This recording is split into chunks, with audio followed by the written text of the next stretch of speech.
আমার এই প্রশ্নের উত্তর পেলে আমি আমার ছেলেমেয়ে নিয়ে ইসলাম গ্রহণ করব। আপনি তো প্রস্তুত হয়ে এসেছেন। জি, ইনশাআল্লাহ।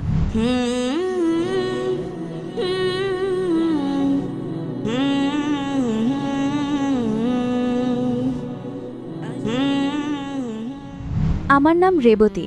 ভাই জাকির, আমি আপনার অনেক বড় একজন ভক্ত। আপনার আলোচনা এবং বক্তব্য শুনে আমি অনেক কিছু জেনেছি ইসলাম এবং তুলনামূলক ধর্মের উপর। আমি কুরআন পড়ছি এবং আমার অনেক মুসলিম বন্ধু আছে। আমি সিঙ্গাপুর থেকে এসেছি, ভারতে জন্মগ্রহণ করেছি এবং বড় হয়েছি। আমার কিছু প্রশ্ন আছে এবং দয়া করে পরিষ্কার করুন। আমার প্রশ্নটি হলো, আমরা কি জাহান্নামের আগুনের জন্য ত্বকের পুনর্জন্মকে, যেমনটি কুরআনের সূরা নাম্বার 4 আয়াত নাম্বার 56 উল্লেখ করা হয়েছে, সত্যিকারের কষ্টের জন্য নতুন জীবনের পুনর্জন্মের সাথে সম্পর্কিত করতে পারি? ধন্যবাদ। বোন খুব সুন্দর একটি প্রশ্ন করেছেন।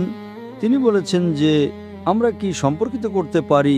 তিনি বলেছেন যে তিনি আমার বক্তব্য শুনেছেন এবং তিনি মুগ্ধ, আলহামদুলিল্লাহ। এই কারণেই তিনি রেফারেন্স দিয়ে উদ্ধৃতি দিচ্ছেন, আলহামদুলিল্লাহ। তিনি বলছেন যে কুরআনের সূরা নিসা সূরা নাম্বার 4 আয়াত নাম্বার 56 বলা হয়েছে যে ত্বক প্রতিস্থাপন করা হয় যাতে তোমরা ব্যথা অনুভব করতে পারো।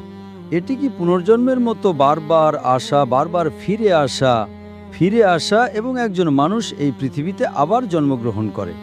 বোন, দুটি আলাদা বিষয়। কোরআনের সূরা নিসা সূরা নাম্বার 4 আয়াত নাম্বার 56 যা বলা হয়েছে যে যারা আমার নিদর্শনকে প্রত্যাখ্যান করবে আমি তাদেরকে জাহান্নামের আগুনে নিক্ষেপ করব, এবং যখনই তাদের চামড়া পুড়ে যাবে আমি তাদেরকে নতুন চামড়া দেব যাতে তারা ব্যথা অনুভব করতে পারে। আগে বিজ্ঞান মনে করত কেবল মস্তিষ্কই ব্যথা অনুভব করার জন্য দায়ী। আজকে আমরা জানতে পেরেছি যে ত্বকে ব্যথা রিসেপ্টর রয়েছে যা ব্যথা অনুভব করার জন্য দায়ী, যা আমরা আগে জানতাম না। কোরআন বলে যে ঈশ্বর নতুন চামড়া দেবেন যাতে তারা ব্যথা অনুভব করতে পারে। বৈজ্ঞানিকভাবে এটি প্রমাণিত। এখন উদাহরণস্বরূপ, সর্বশক্তিমান ঈশ্বর ন্যায়পরায়ণ। কোরআন সূরা নিসা সূরা নম্বর 4 আয়াত নম্বর 40 বলে আল্লাহ সুবহানাহু ওয়া তাআলা সামান্যতম পরিমাণও অবিচার করেন না। এর মানে হলো তিনি খুবই ন্যায়পরায়ণ। উদাহরণস্বরূপ, ইতিহাস আমাদের বলে যে হিটলার 60 লক্ষ ইহুদিকে পুড়িয়ে মেরেছিল। আজ যদি আমাদের আইন হিটলারকে ধরে, আপনি কি শাস্তি দিতে পারেন? সর্বোচ্চ আপনি তাকে মেরে ফেলতে পারেন। এটি একজনের জন্য প্রযোজ্য হবে। বাকি 59,99,000 মানুষের কি হবে যাদের সে হত্যা করেছে? আখিরাতে, পরকালে সর্বশক্তিমান ঈশ্বর বলেছেন যারা আমার নিদর্শনকে প্রত্যাখ্যান করবে আমি তাদেরকে জাহান্নামের আগুনে নিক্ষেপ করব। যখনই তাদের চামড়া পুড়ে যাবে আমি তাদেরকে নতুন চামড়া দেব। সর্বশক্তিমান ঈশ্বর যদি হিটলারকে 60 লক্ষ বার পোড়াতে চান তিনি তা করতে পারেন। 1,20,00,000 বার তিনি তা করতে পারেন। এটি পরকালে শাস্তির একটা উদাহরণ। এটি পুনর্জন্ম চক্রকে সমর্থন করে না। এই পুনর্জন্ম চক্র, বোন, যদি আপনি বেদে পড়েন, বেদ হল সমস্ত হিন্দু ধর্মগ্রন্থগুলোর মধ্যে সবচেয়ে বিশুদ্ধ বই। বেদ পুনর্জন্মের কথা বলে। ঋগ্বেদ খণ্ড নম্বর 10 পুনর্জন্ম, পুনর মানে হলো পরবর্তী, জন্ম মানে হলো জন্ম। এমনকি আমরাও পরবর্তী জন্মে বিশ্বাস করি। এমনকি কোরআনও পরকালের কথা বলে। একবার মারা গেলে শেষ বিচারের দিনে আমাদের পুনরুত্থিত করা হবে। একই কথা বেদও বলে। পুনর্জন্ম মানে পরকাল। কিন্তু হিন্দু ধর্মের সব পণ্ডিতরা একটা দর্শনের কথা বলেছিলেন যা সংস্কার হিসেবে পরিচিত। হিন্দু ধর্মের সংস্কার হলো জন্ম পুনর্জন্ম, জন্ম পুনর্জন্ম, জন্ম পুনর্জন্ম। এটি বেদে কথা উল্লেখ নেই। বেদ কেবল পরকালের কথা বলে, এমনকি কোরআনও যার কথা বলে। কিন্তু হিন্দু ধর্মের পণ্ডিতরা এটা প্রমাণ করতে পারেননি কিভাবে মানুষের জন্ম হয়। কিছু মানুষ প্রতিবন্ধী হিসেবে জন্ম নেয়, কিছু মানুষ গরিব পরিবারে জন্ম নেয়, কিছু মানুষ জন্মগত হৃদরোগ নিয়ে জন্ম নেয়। ঈশ্বর তো অবিচার করতে পারেন না। তাই ঈশ্বরের ন্যায় বিচারকে প্রমাণ করার জন্য তারা সংস্কার নামক একটা নতুন দর্শনের কথা বলেছে। জন্ম মৃত্যু, জন্ম মৃত্যু, জন্ম মৃত্যুর চক্র। হয়তো তাদের পূর্ববর্তী জীবনে তারা কিছু ভুল কাজ করেছিল, তাই তারা প্রতিবন্ধী হয়ে জন্মেছে। এটি হিন্দু পণ্ডিতদের দর্শন, ধর্মগ্রন্থের নয়। আপনাদের বেদে পুনর্জন্ম বিষয়ে, পরকাল বিষয়ে খুব স্পষ্টভাবে বলা আছে।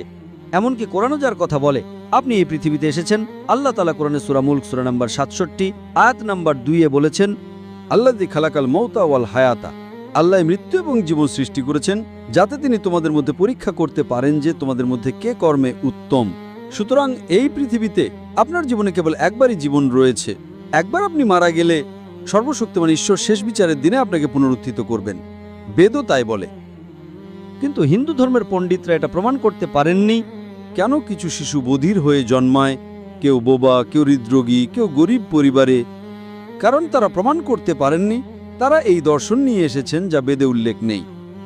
একইভাবে যদি আপনি ভগবদ্গীতা পড়েন, ভগবদ্গীতা বলে যে কিভাবে একটি আত্মার শরীর পরিবর্তন করে, কিভাবে একটি শুঁয়োপোকা যখন কোনো পাতায় যায় সে নতুন একটি পাতায় লাফ দেয়।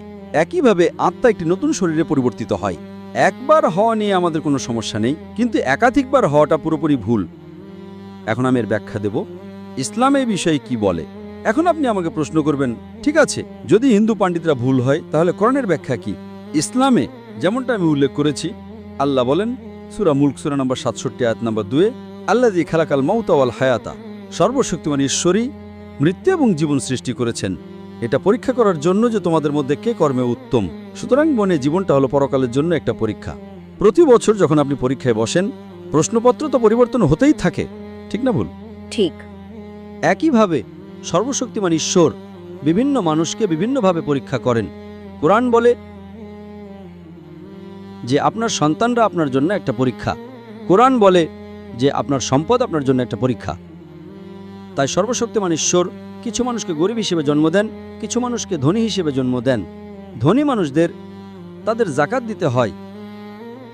ইসলামে প্রত্যেক ধনী ব্যক্তির যার 85 গ্রামের বেশি সোনার সঞ্চয় আছে তার উচিত প্রতি চন্দ্র বছরে সেই সঞ্চয়ের 2.5% দান করা, যাকে জাকাত বলা হয়। গরিব মানুষ, তার কোনো জাকাত নেই, সে জাকাতে 100-র মধ্যে 100 নাম্বার পেয়ে যায়। ধনী ব্যক্তি, সে যদি জাকাত না দেয় তবে সে 0 নাম্বার পাবে। সে যদি অর্ধেক জাকাত দেয় তবে সে 50% নাম্বার পাবে। আমরা বলি আরে গরিব মানুষটা ভালো, সেই গরিব মানুষটা আখিরাতে পাশ করে যাচ্ছে।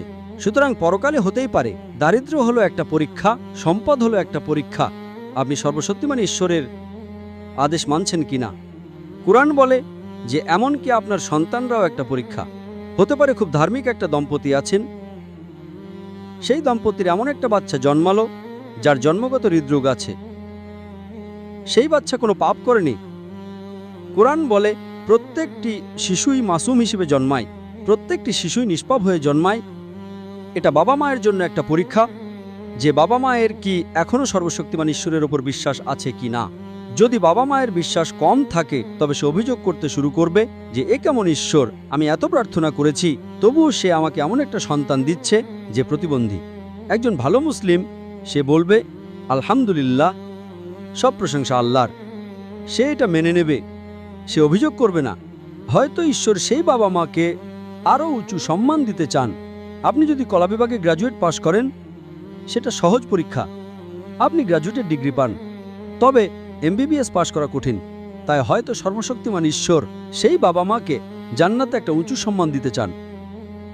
এমনকি তারা 5 ওয়াক্ত নামাজ পড়লেও এখন ঈশ্বর তাদের একটা প্রতিবন্ধী সন্তান দিয়ে পরীক্ষা করতে চান, এটা দেখতে যে বাবা মায়ের কি এখনও ঈশ্বরের উপর বিশ্বাস আছে কি না। যদি তারা পরীক্ষায় পাশ করে তবে তারা জান্নাতে একটা উঁচু সম্মান পায়। সুতরাং স্বাস্থ্য, সম্পদ, দারিদ্র্য, রোগ হলো একটা পরীক্ষা। আপনার আগের জীবনের সাথে এর কোনো সম্পর্ক নেই। সেটা হলো পণ্ডিতদের তত্ত্ব, বেদের নয়। তাই বেদও একই কথা বলছে যা কোরআন বলছে। আপনারা এই পৃথিবীতে একবার আসেন, তারপর আপনাদের পরবর্তী জীবন আছে পুনর্জন্ম। কিন্তু মৃত্যু জন্ম নয়, এটা বেদের অংশ নয়। আশা করি আপনার প্রশ্নের উত্তর পেয়েছেন বোন। ধন্যবাদ। বোন, আপনি কি বিশ্বাস করেন যে একজন ঈশ্বর আছেন? আমি বিশ্বাস করি যে একজন ঈশ্বর আছেন এবং নবী হলেন শেষ বার্তাবাহক। ধন্যবাদ। মাশাআল্লাহ। আপনি কি বিশ্বাস করেন যে মূর্তি পূজা করা ভুল? না, আমি গত 10 বছর ধরে মূর্তি পূজা করছি না মাশাআল্লাহ। এবং আমি পরে সিঙ্গাপুরে আমার সন্তানদের সাথে শাহাদা গ্রহণ করতে চাই। আপনাকে অনেক ধন্যবাদ।